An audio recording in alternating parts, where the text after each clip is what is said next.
Well, welcome everyone to part 2 of the Forgotten Scenery Element, Installation of Weathering and Track. Hey, if you haven't seen part 1, I encourage you to go back and look at that. In part 1, we covered the installation of the track and roadbed, including the wiring. And so now in part 2, we're ready to get into kind of the scenery side of the track installation, including painting, weathering, and just some extras along the right-of-way. So the very first thing that we want to do before lifting our first paintbrush is to kind of get in that mindset that, that track is a scenery element and is just as important part of our scenery as, anything else on our layout. It's going to help set the scene and tell the story. So like other structures and scenery and things in our layout to take it to that next level, what we want to do is do a little bit of research and model from examples of the real world. So the first step that I'm going to do is paint my rails, and a good rail color I found is US Field Drab by a company called Vallejo Paints. And I tell you, when it comes to especially painting rails or metal objects, I'm a big fan of the Vallejo paints. They adhere really well to metal. It's a good thick paint, so would highly recommend it for this type of work. So for painting rails, the best brush I found to use is a flat squared tip brush with soft bristles. So I'm going to start out by putting some of the Vallejo Field Drab on my palette, and I'm going to be using this full strength. So I'm going to get some of the Vallejo Field Drab on my brush, and notice here what I'm doing is going along the rails, giving a really good coat here. Don't worry about getting the paint on the ties, that's okay. And you notice too, I'm going in one direction. I'm not, going back and forth with the brush. Now, once I have paint on the rails, the second thing I'm going to do is go back and do touch-up around the tie clips, because a lot of times these will get missed when you're doing your first coat of paint. So I've got some paint on the brush. I'm just going back and just dabbing it a little bit along each clip here. And again, don't worry about, at this stage, about getting the paint on the ties. So for the final step, I want to make sure the sides of those rail heads get some good paint coverage. So I'm going to put a little bit of paint on my brush, and using the flat side of the brush, I'm going to drag it across the side of the rail heads here. And again, you see with all of these steps, I'm just going in one direction. I'm not moving the brush back and forth. So for the back sides of the rail, one tool I use to help me paint is a pocket mirror, and that beats the heck out of craning my neck around. And for this, you just need just one good coat. It doesn't have to be perfect, because you're not going to be able to see this very well anyway. And by the way, if the track is against the rear of the layout where you're not going to see the back of it, I don't worry about painting that, because if you can't see it, you don't have to paint it. So the track that we're using for this project is a industry spur that's going to serve a feed mill, and it's based on an actual feed mill that was served by the Missouri Pacific back in the 1970s in Fort Smith. And many of us, modelers, where we run into this, the actual feed mill and the spur are long gone, and I haven't been able to come across any existing photos. But what I can do is take examples of the real world, like I'm doing here, in this case different industry spurs, as a guide when weathering and painting my track. Now, based on the real world examples that I'm going to model from, you see the industry spurs, they're kind of tired and beat up looking, and especially the ties, we see a lot of fading in multiple colors and things like that. So on this project, what I'm going to do is start out by painting all the ties a color called Wooden Deck Tan from Tamiya. So for the application of the Wooden Deck Tan, I'm going with the full strength paint. I'm not going to dilute it. And I'm also using a flat squared tip brush. I found this also works really well in the ties. And I'm just going to drag the brush across, and the coverage doesn't have to be perfect. We're going to be coming back and using other colors and things like that. We just want to, main thing is just concentrate on getting a good coverage on top of the ties at this step. Now, two other colors I'm going to be using on my ties include Model Masters Acrylic Roof Brown Flat and Apple Barrel brand Elephant Gray, which is a medium gray. So when applying the brown and gray, I don't want a heavy coat. So you see here when I'm applying the brown, I'm getting a lot of that paint off the brush, and then when I'm applying it to the tie over the deck tan, I'm using a very light touch of the brush. It's almost a feathering. And the reason being is I don't want to cover up the tie completely. I want some of that deck tan to show through. So when applying the gray, I want just a little bit on the ties, just kind of highlight it. So this is going to be a dry brush technique. So you see I'm getting most of that paint off the brush, and then when I apply it on top of the brown, I'm barely going to touch the tie. It's almost like a highlighting effect.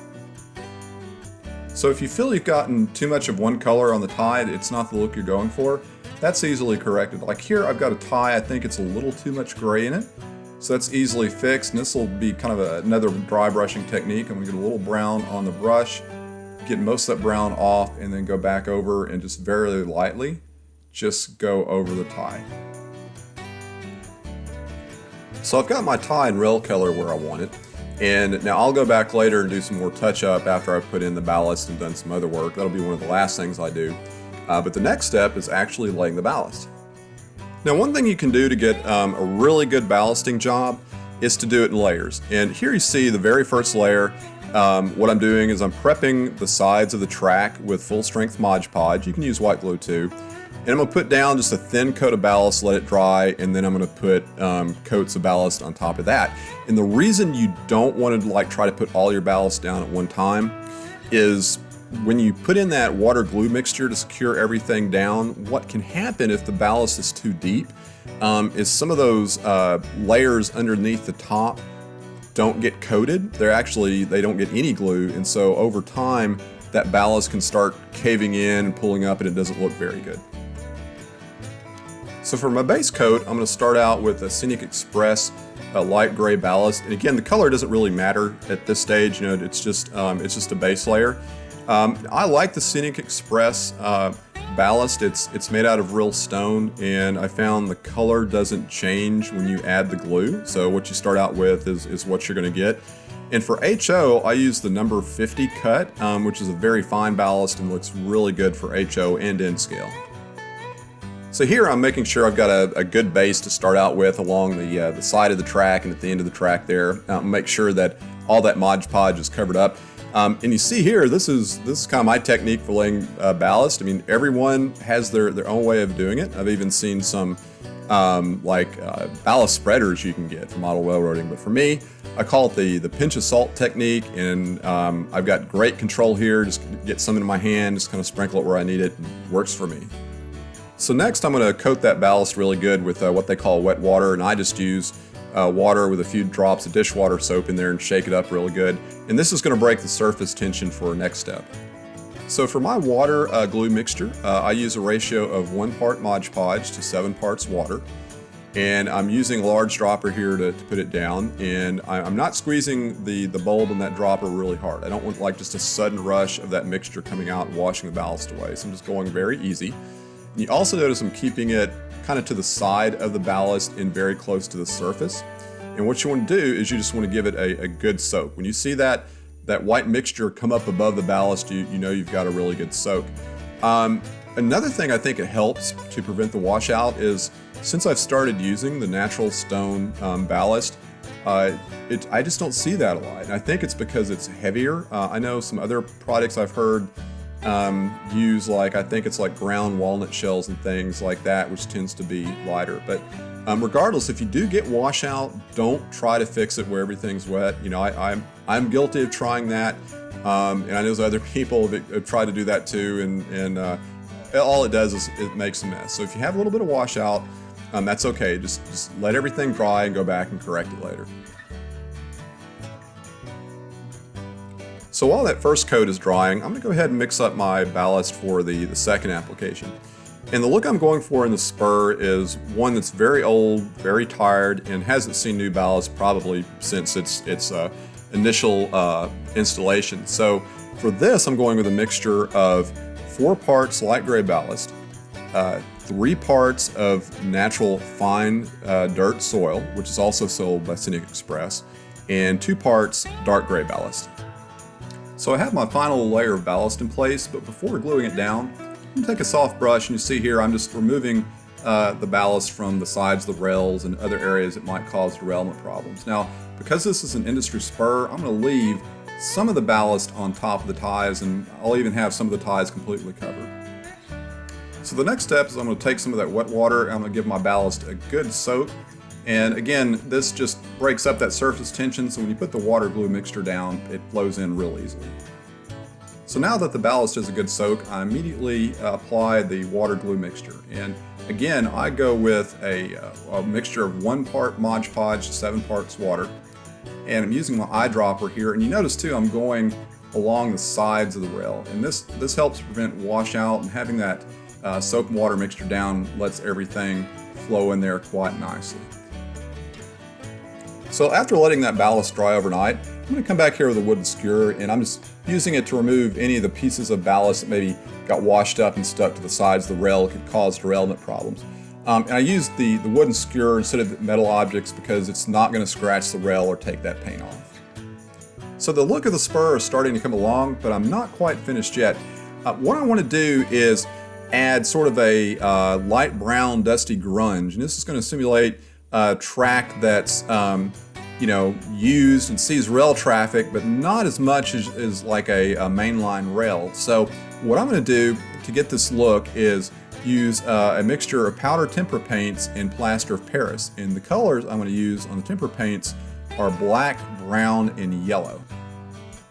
So to get this dusty brown tempera paint mixture for my spur, I used 1 part black tempera paint, 2 parts brown tempera paint, 1 part yellow tempera paint, and 4 parts plaster of Paris. And of course you can change this, the color formula around a little bit to kind of get the look that you're going for. So I've mixed things pretty well together with a spoon, but I'm still going to go ahead and run the mixture through a strainer, and this is going to help filter out some of those larger pieces. Alright, so to apply this, I'm just taking a kid's art brush, and you just buy these in packs of 20 or 30 for just a few bucks. Getting a good amount of that mixture on the brush, and I'm just going to put it down there, and I'm just going to brush it back and forth real vigorously here.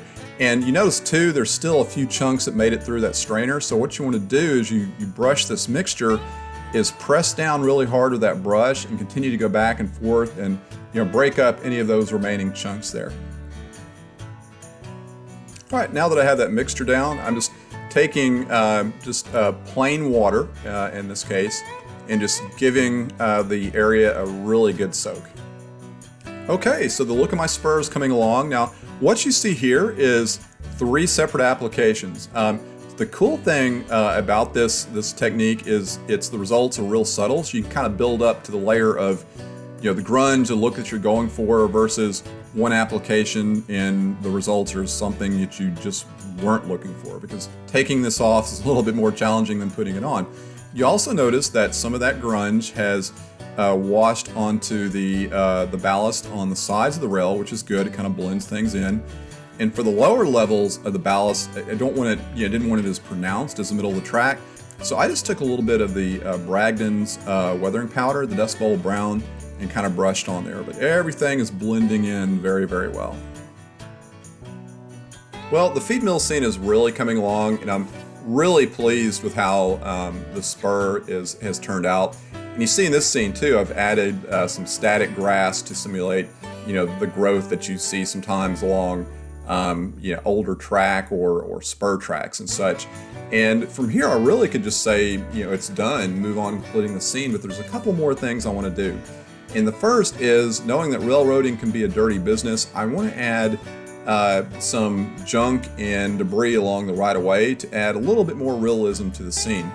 So this you can really have some fun with. And to give you a better idea of some of the things that you can do, I've added a few real-world images here, maybe to get some of the ideas flowing out there.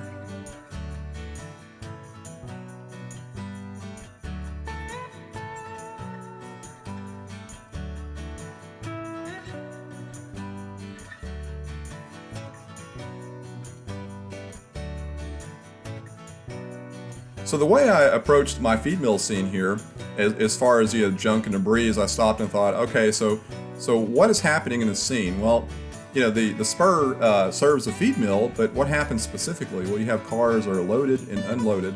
So with that in mind, here are some of the things as far as the debris and trash that I put around my mill to make the scene more interesting.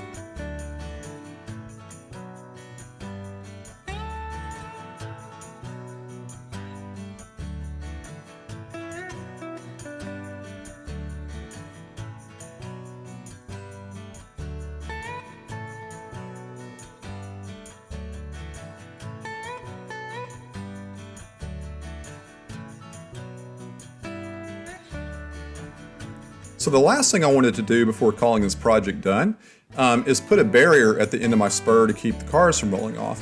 And a lot of us have probably seen, like in the picture here, I guess for lack of a better description, the industry-produced end-of-track devices. But I wanted to go with something from, kind of had more of a rural feel for the scene. So I remember a trip to Missouri, and you see in this picture here, there was a track that basically just had 2 railroad ties across it. They were using as a barrier, and there was another location, and unfortunately I didn't get a picture of that, is basically they just had a pile of dirt at the end of the track to keep cars from rolling off. So I decided to go with the pile of dirt for my spur here, and it's very easy to make. So to make my pile of dirt, basically what I did is I took some of the pink insulation foam and just cut it down to the shape you see here. And now I did the rest of the work, away from the track. You don't want to do this while it's sitting on the track. I just put this here for size. But anyway, I gooped some black paint all over this piece of insulation. While it was still wet, I added the Scenic Express Real Dirt. Then I used wet water, gave it a good soak.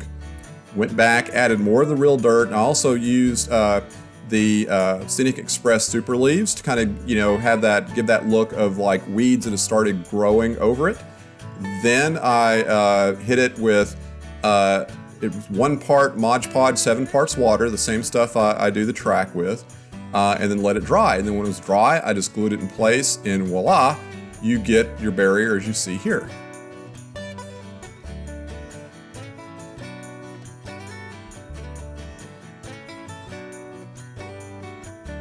Well, folks, hopefully you've enjoyed part 2 of my track installation weathering series, Track the Forgotten Scenery Element. I'm hoping some of you maybe seen some things, picked up on some ideas, and maybe some things you want to try on your own layout. As always, I welcome your questions and comments and suggestions. Feel free to put those in the comments section below, and I'll have some more how-to videos coming out in the future. And as always, I do my once a month update of my layout, the Central Division. So if you haven't subscribed to my channel, I invite you to do so. And for my current subscribers, again, do appreciate the support. Again, it's you guys that keep me motivated and moving forward. So again, thank you very much. And until next time, highball.